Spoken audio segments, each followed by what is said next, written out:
कभी बद्र में तो कभी करबला में,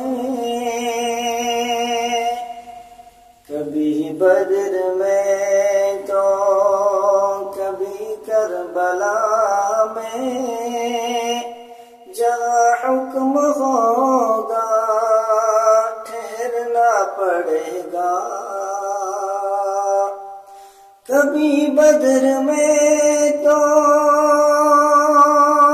कभी करबला में, जहाँ हुक्म होगा ठहरना पड़ेगा। ये आसान ही है मुसलमान होना, हर एक इम्तिहान से गुजरना पड़ेगा।